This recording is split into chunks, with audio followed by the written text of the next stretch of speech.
Hello, I'm Josh DeGroot. Our topic today is precipitation reactions. It's a type of double displacement reaction where you're going to have the B and D in these formulas switch places. And what we're going to consider is if we make any products that are insoluble.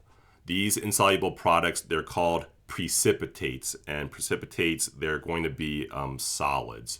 So we use S for solid.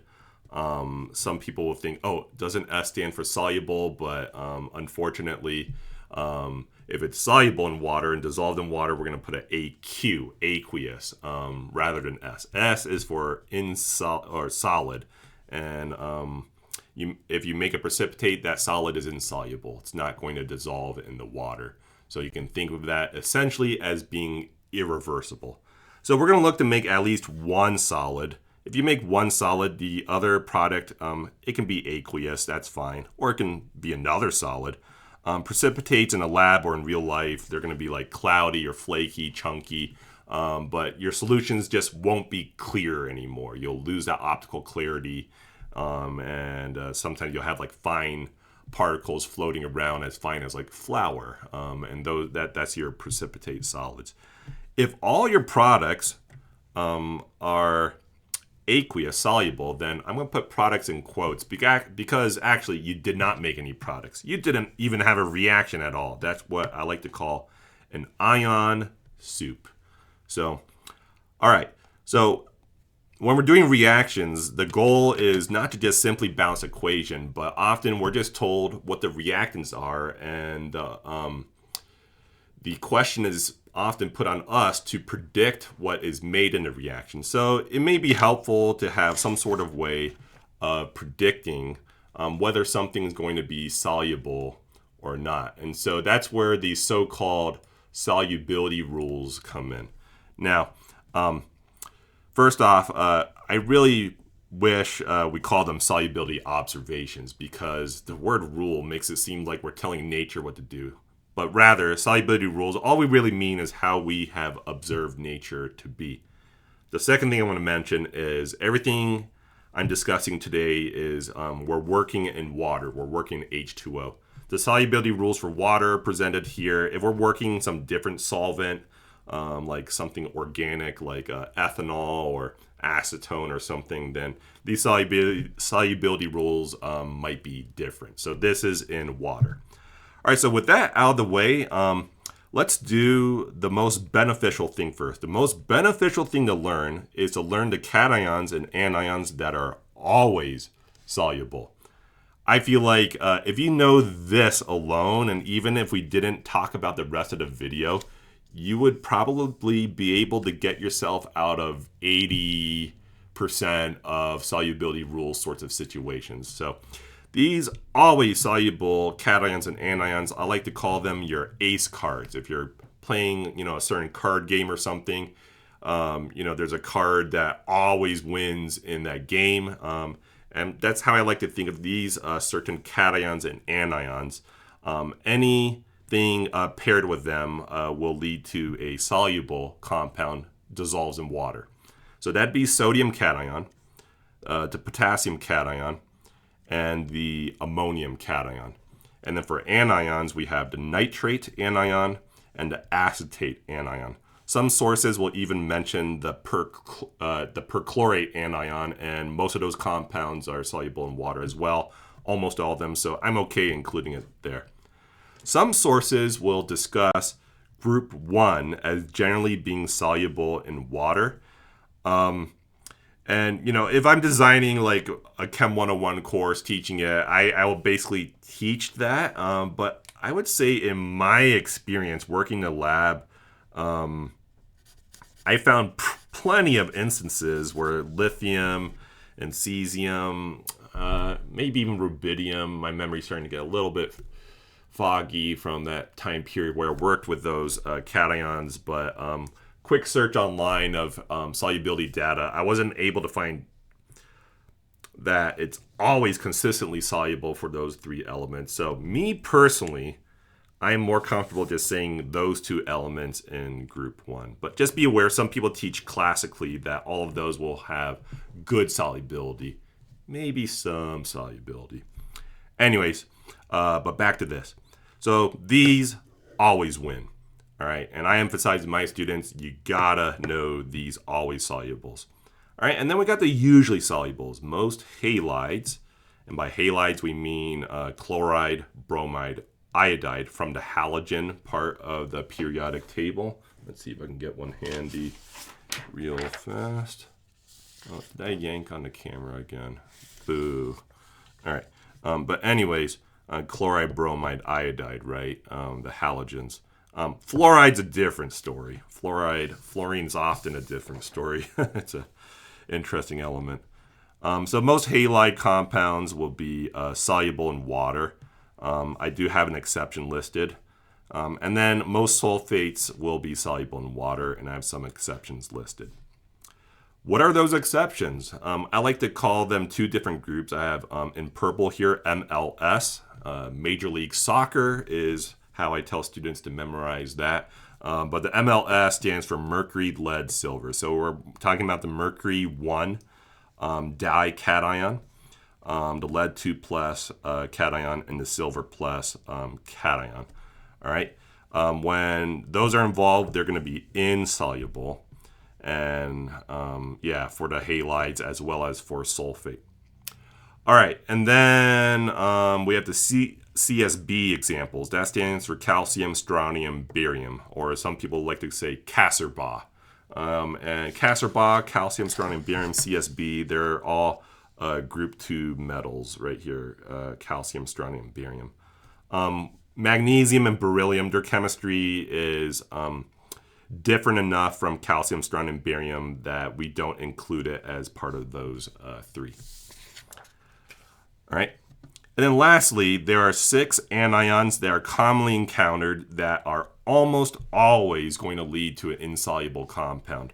Okay, we got chalcogen-based anions like hydroxide, oxide, and sulfide. Chalcogens are over here, oxygen and sulfur. All right.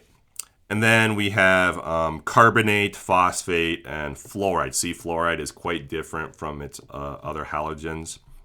And these are usually going to be insoluble compounds. All right, however, there is an exception with calcium, strontium, barium. The hydroxides, oxides, and sulfides will dissolve into water. Okay, so calcium, strontium, and barium hydroxides are very soluble in water.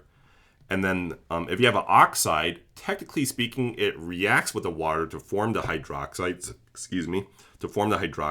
And then with the sulfides, they'll react with the water to form hydroxides and release sulfur dioxide gas. I think that's too much detail to show an example for in a video where I'm trying to summarize things nicely. So I'll just leave it as these are soluble. All right, and here's another way I summarize things. If this figure works, great. If you prefer this chart, if that's easier to understand or less overwhelming, go with that. But here's just another way I presented it. I tried here to show the always solubles versus the almost never solubles, or to be more technically precise, poorly soluble.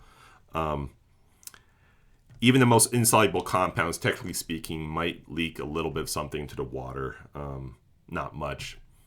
That's for a different video if you want to learn more about a different course entirely, actually. But yeah, I presented the halides and the sulfates kind of like Venn diagrams where most cations and most halides, they will just float freely in the water. But if you have mercury, lead, silver, those MLS exceptions involved, you'll have these insoluble materials. Okay. And here I do mention mercury 1 plus versus mercury 2 plus, both leading to insoluble precipitates with the halides. However, there is one exception. HgCl2 has mercury 2 plus with chlorine. Mercury 2 chloride will have a little bit of water. It'll have some water solubility. At the 1-to-1 level, though, I don't really care if people know that or not. I just want them to know mercury, lead, silver. Okay, lead 2 plus, silver 1 plus. And then the mercury was a 1 plus. Okay, And then with sulfates, we have those MLS exceptions again. We have the Hg2 plus there again, the Pb2 plus, Ag plus, and then we have the CaSrBa, CSB exceptions there. And then the almost nevers. We have the opposite type of exceptions with CSB. Okay, so what's the big takeaway that I want you to get from the solubility rules so far? I have two very big takeaways. Number one is this, and number two is that. I think that's good enough. If I were to have a number three, it would just maybe be to be a little bit suspicious when it comes to MLS and CSB. All right, let's do examples. Awesome. So we're going to do two things in these equations. We're going to we're going to predict products first and then balance the equation. All right, we should write that down. All right, steps to balancing an equation.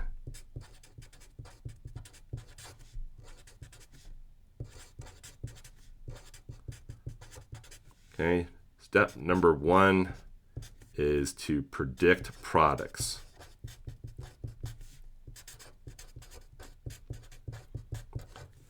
All right, and this step is also known as charge balance. You'll see why in a minute. Step number two is to actually balance the equation.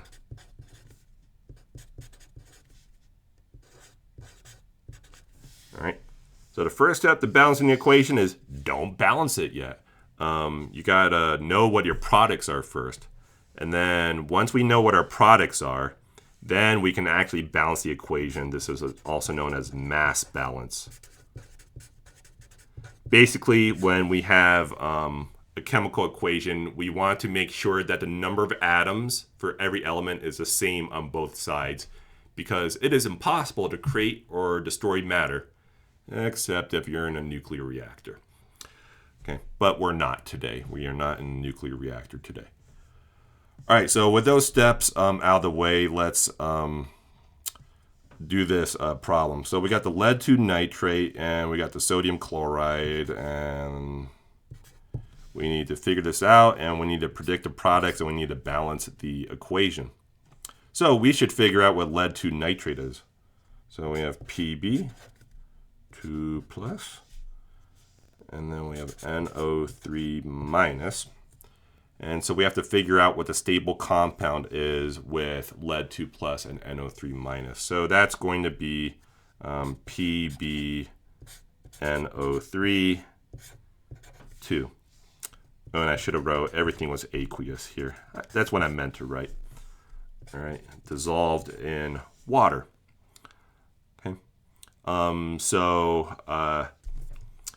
Yeah, if you're still having like trouble putting ionic compounds together, just remember that they have to be electrically neutral. So if I have a lead 2 plus balancing with another nitrate, hopefully you see that I need 2 nitrates in order to get 2 minus to equalize the 2 plus from the lead. Since I have 2 of them, I put a 2 in parentheses, and the parentheses protects the polyatomic ion nitrate, so that we don't want a situation where you write this, and there you're implying you have 32 oxygens as part of nitrate, which that's not true. Okay, if it helps, draw pictures.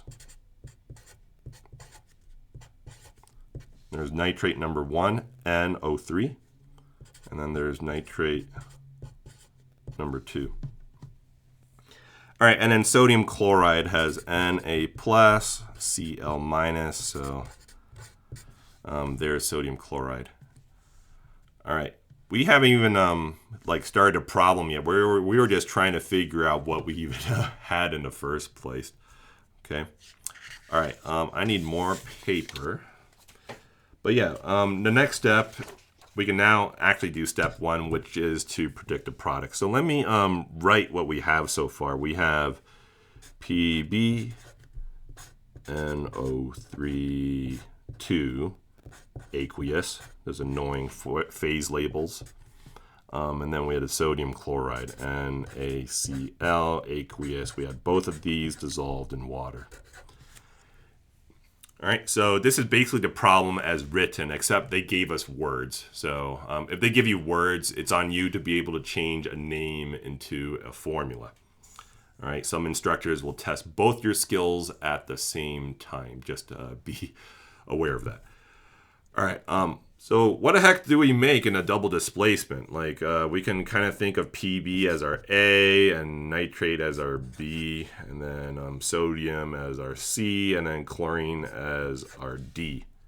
So we're going to swap partners, right? And since we have two ionic compounds, it's a double displacement, right? So we should have something of the form of AD plus CB. And always keep your cations, your positive things, in the front. That is convention in chemistry. Now, so if you recognize this pattern, that's good, and I'm happy about that. But here's a problem. Here's a problem. If you just write PbCl and NaNO3,2, you just go like that on your sheet. Unfortunately, you're going to be greeted with an X on your sheet.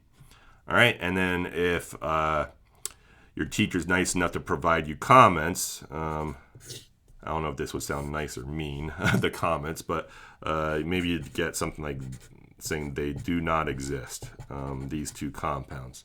They don't exist. They don't exist. There's no such thing as PbCl. There's no such thing as Na parentheses NO3 close parentheses 2. And then you're like, oh, what the heck? I did the switch. I did the thing. Here's the issue. These are not charge balanced. These compounds don't exist because ionic compounds exist in nature charge balanced. All charges add up to 0. So we knew earlier when we were trying to figure out what form of lead we had that it was a lead 2+. Okay. Just a minute, I'm going to get rid of me, or maybe I'll drag me down. I know people like a video of me for lip reading there. Maybe I'm out of the way now. All right, so we knew we had lead 2+, based off of like reading the formula's name. And in double displacement, nothing's changing charges, okay? It's, all right, if you saw my earlier video with the flow chart, we had a flow chart. Good gravy, where did I put you? Going like this, and we talked about how double displacement is not a redox reaction. There is no electron transfer, there's no changing of charges. So all the charges stay the same. Okay. So if that's true, if all the charges stay the same, that means involving chlorine or chloride, we will need 2 chlorides to make that lead neutral. So we would actually have a product of PbCl2. And then with sodium and then nitrate, we need just one of each to form a balanced chemical formula. So these would be the actual products. These are charge balanced. Okay. They are electrically neutral. Their overall charge is zero. All right. So when we were going over the steps earlier of predicting the products, that's what I meant by charge balance. All right. Now, some students at this point will feel a little bit of anxiety. They will think about, wait. You said you can't create or destroy matter, but why do we have 2 nitrates there and only 1 there? You're right, but we have to take care of that second. Okay. Let me show another way to get these charge balanced products. Okay. We can like write an inventory of ions somewhere as some scratch work. Okay, so I'm just going to rewrite the problem here.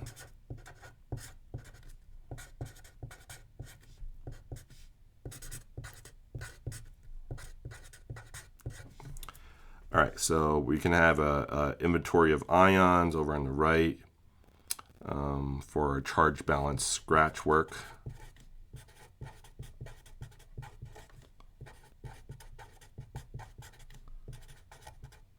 or sometimes in class, I'll write this out as an ion inventory.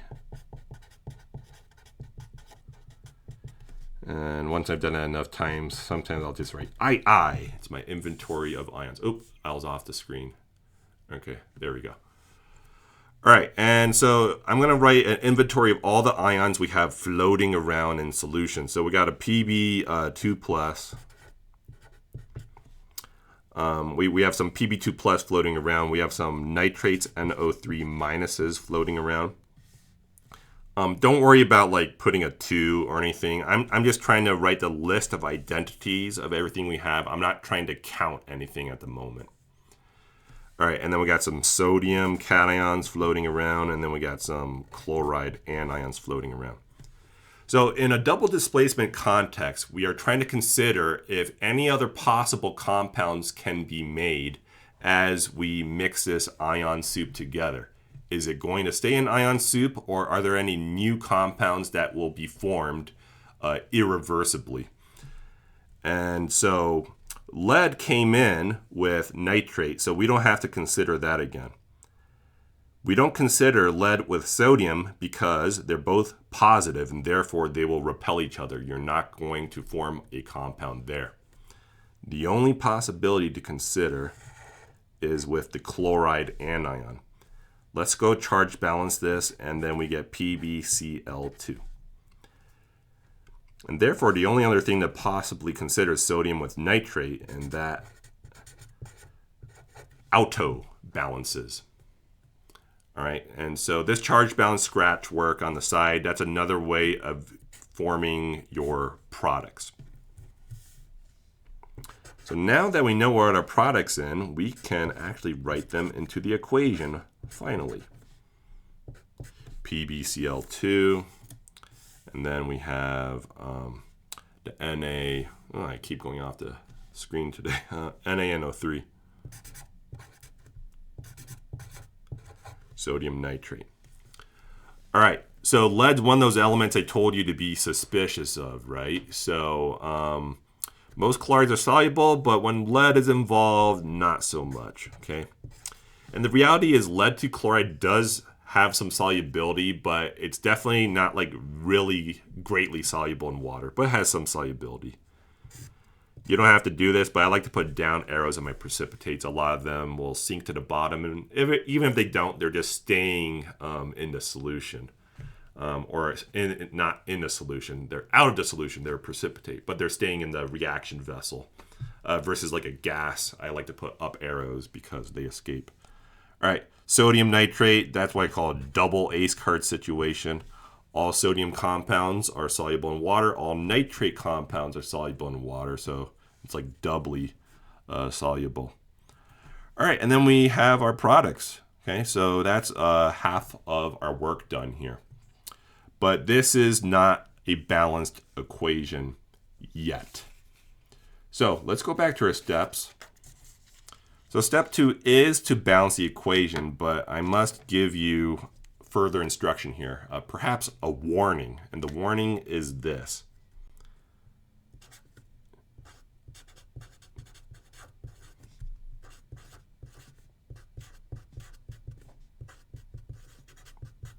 The way you balance an equation is to change coefficients. And once you're in the balancing part, the subscripts are off limits. Okay. Said more simply, don't change the subscripts. But Josh, you think, didn't we change the subscripts when we're trying to determine the products? Like you put a 2 on the Cl, you remove the 2 on the nitrates to get that. And that's what you did here in the scratch work you did on the side. You were messing with subscripts, right? I would argue that actually I was not messing with subscripts. I wasn't changing them here. I was just trying to figure out what the subscripts should be in the first place. Okay. But once you figure out what those subscripts should be and you put them in there, then the subscripts are off limits for the rest of the time. Okay.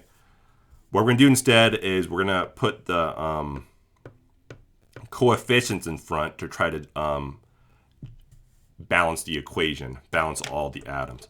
Said another way, if you were to mess with subscripts, you would make things that don't exist in nature anymore. They would be not charge balanced, and that doesn't exist. So subscripts, off limits. Hopefully I said that enough times. All right, now it's time to balance the equation.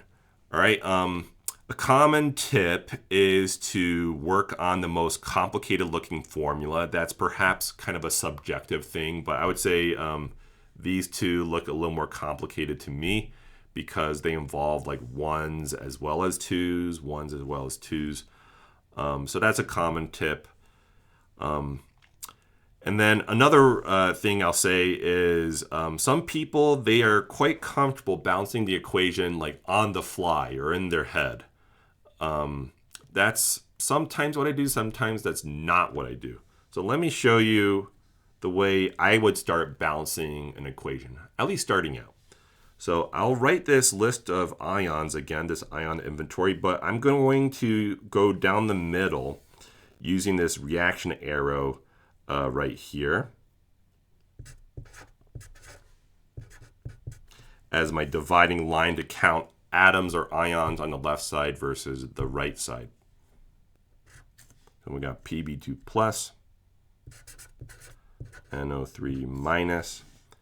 If your polyatomic ion doesn't change in the course of the reaction, then it's easier to count by just leaving it in its polyatomic ion form. In other words, I think it's easier to count by nitrates versus by nitrogens and oxygens separately. All right, so lead, nitrate, we got sodium, and then we got chloride. All right, and then in the starting out method, we're just going to count the number of every element or ion on each side of the equation as written. So as of now, just the way it's written, everything here has a 1 in front. In chemistry, we don't write the coefficients of 1. If it is a 1, we just know that if there's nothing there, it is a 1. But maybe starting out, it's helpful to write those 1s. So we have 1 lead, 1 times 2, we have 2 nitrates. 1 times 1, we have 1 sodium. 1 times 1, we have 1 chloride. Other side, we have 1 lead. 1 times 2, we have 2 chlorides. 1 times 1, we have 1 sodium. 1 times 1, not 3. A nitrate is 1 nitrogen with 3 oxygens, so that whole thing is 1 nitrate. We have 1 nitrate. All right, and we need to just fix whatever is lacking. So, like, it's impossible in nature to have 2 nitrates at the beginning of the reaction and end up with only 1.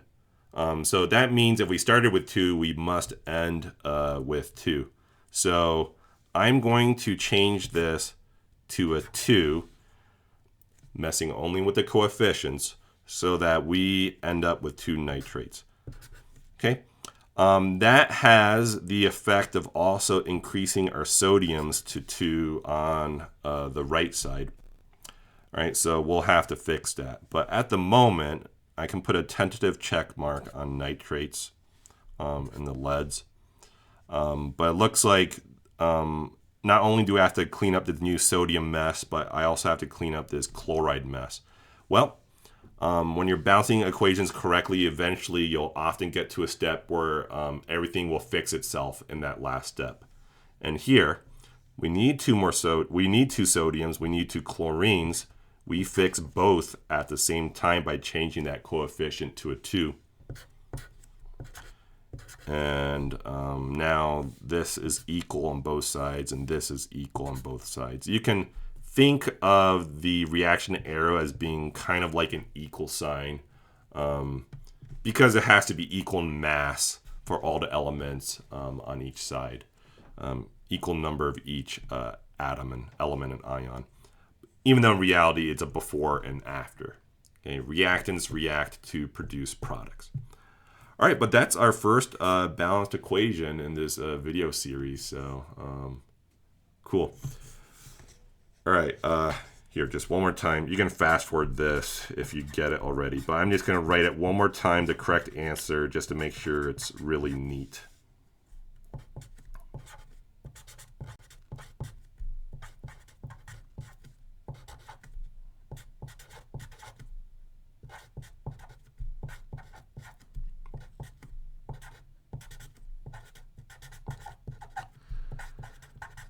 Okay, depending on your there we go. Depending on your homework software or whatever, some will have you write the phase labels next to it instead of underneath. I like to put phase labels underneath, just it reduces clutter for me.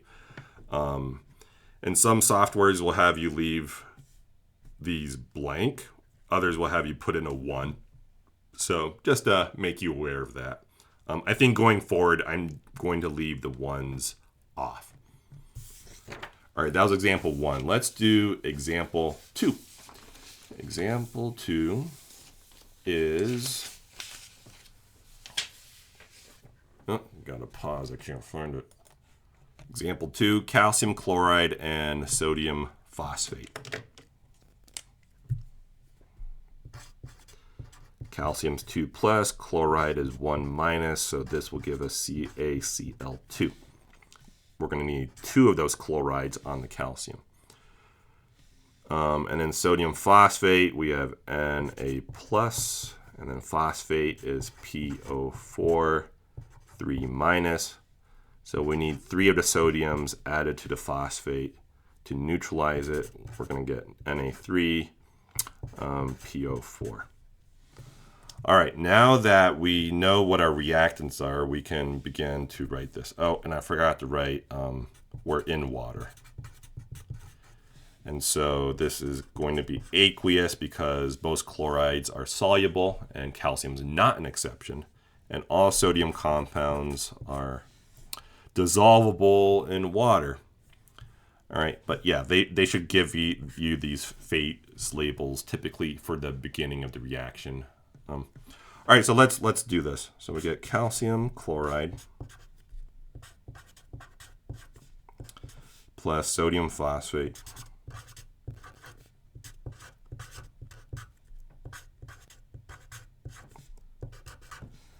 and this is double displacement, so that means we're gonna have calcium go with phosphate and sodium go with chloride. All right, let me do an inventory of ions on the side to figure out what on earth we're making. Ca2 plus. Floating around, we have some Cl minuses floating around. And again, I know they exist in a 1-to-2 ratio, but I'm not going to care about that in my scratch work here. Got some sodiums floating around. We have some phosphates floating around. All right. Go outside and then go inside. So charge balancing calcium with phosphate. This would be a pretty good time to do some, what do you call it, crossover method.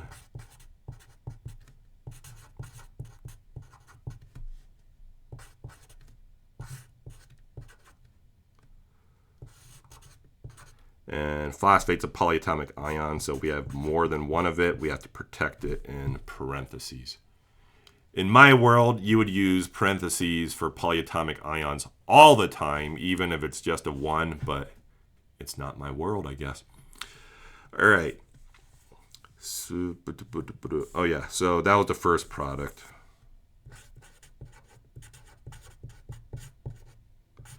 And then the other one's sodium chloride. I guess we're making a lot of table salt today. All right, so let me drop in those products. I like to prefer having the first cation stay as the first cation on the other side. So I'm gonna have the calcium product first.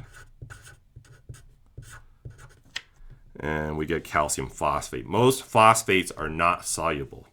So we look at the rules and calcium phosphate is no exception. It's going to be a solid in water. That's a good thing. Our bones and teeth, they're very similar to like calcium phosphate. It's a little bit different. It's like calcium hydroxyphosphate, a mineral called like apatite. makes me think of food. But anyways, it's not like our bones and teeth are dissolving in our body. So calcium phosphate, there you go. All right, and then sodium chloride.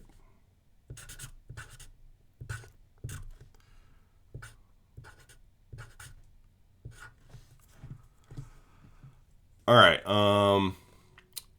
So yeah, there you go. We determined our products. Now we have to balance the equation. Okay, so we can like have an inventory count for each side again.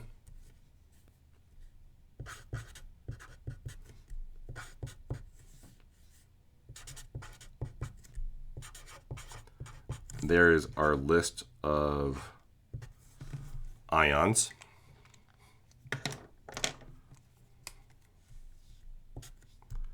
Everything starts out with a 1.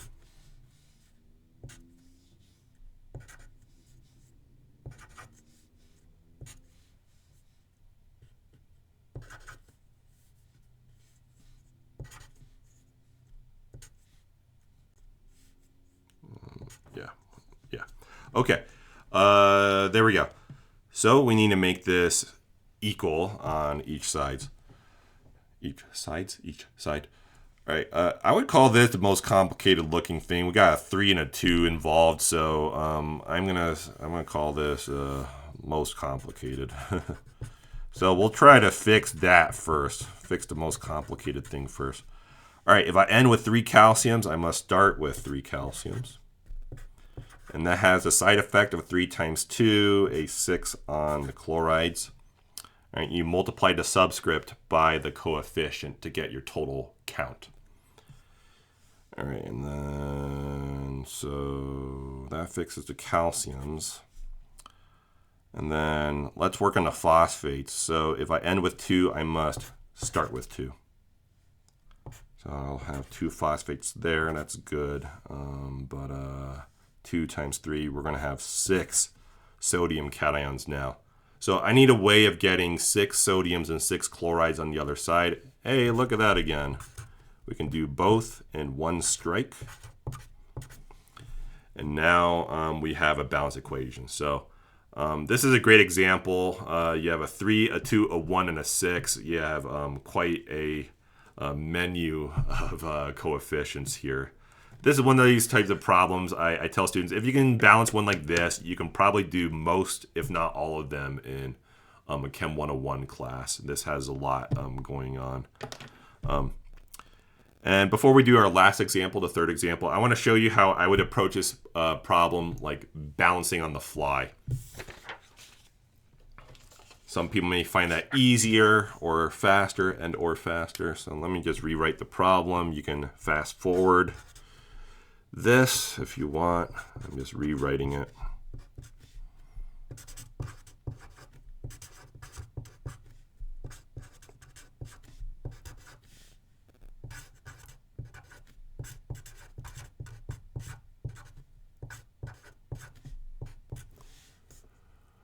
Sodium chloride.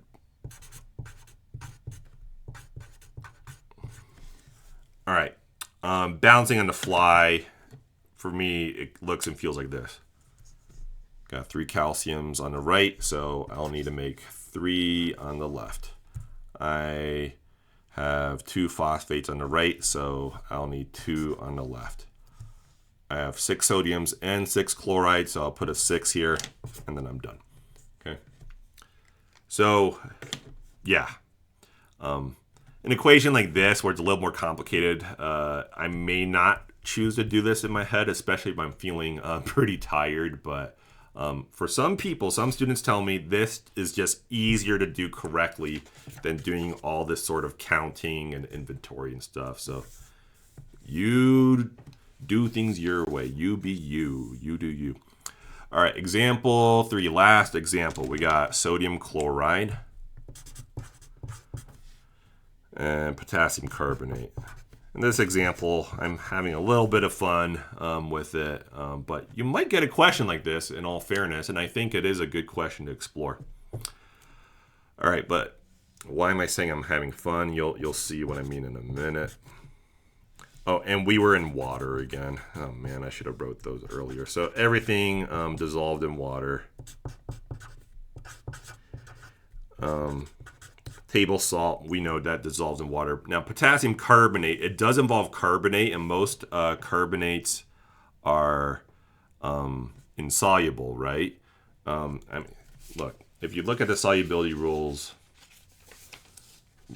it's one of those 6, and we're kind of happy about that. Like hydroxides, oxides, sulfides, carbonates, phosphates, fluorides, especially like these top 4. A lot of minerals in Earth's crust are minerals with these, and there's silicates as well. I didn't talk about silicate too late, but you know, it's not like Earth's crust dissolves into the ocean, you know, instantly. It's a good thing that those are insoluble. But we have a potassium here, and potassium is one of our ace cards, and so this is going to be soluble in water. All right. If you like making your own ramen from scratch, potassium sodium and or potassium carbonates, these are alkalinity agents known as CaSrBa. You need that in order to make the ramen noodle, but that's a tangent. All right. And maybe you've seasoned your noodles with sodium chloride. I don't know. Oh man, I'm thinking about food. I feel like I do that in most of my chemistry classes. So do we have a reaction here? Do we have a reaction here? Let's write out an inventory of ions. Na plus, Cl minus, K plus, CO3, 2 minus. So we're going to have sodium carbonate, Na2CO3. And then we'll have potassium chloride, also known as salt substitute for those who require a low sodium diet. So we can like write out these compounds, and we will here.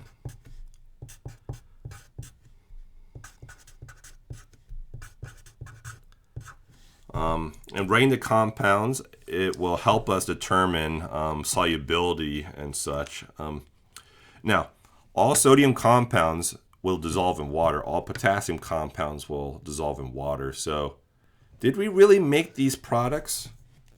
They're both aqueous. So I would argue we didn't even make sodium carbonate or potassium chloride. All we really did when we mix these together is we made an ion soup.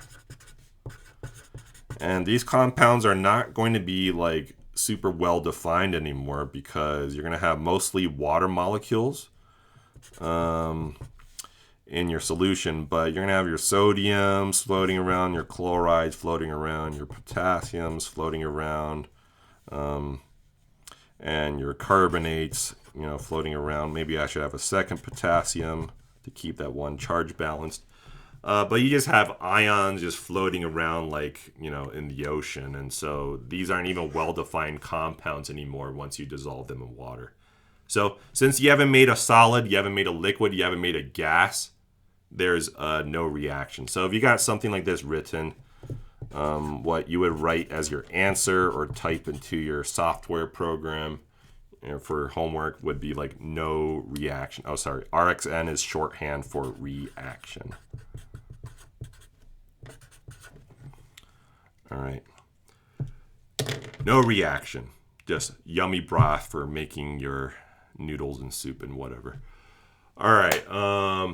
Don't use too much of this if you're making a broth, though. It'll make it quite alkaline. You only want to use this for making your noodles. All right. Speaking of noodles, I'm hungry. I think it's a good time to turn off this video. So thanks for your attention, time and interest. Any questions, comments, concerns, whatever, suggestions, send me, put something in the comments. All right. Thanks. Take care.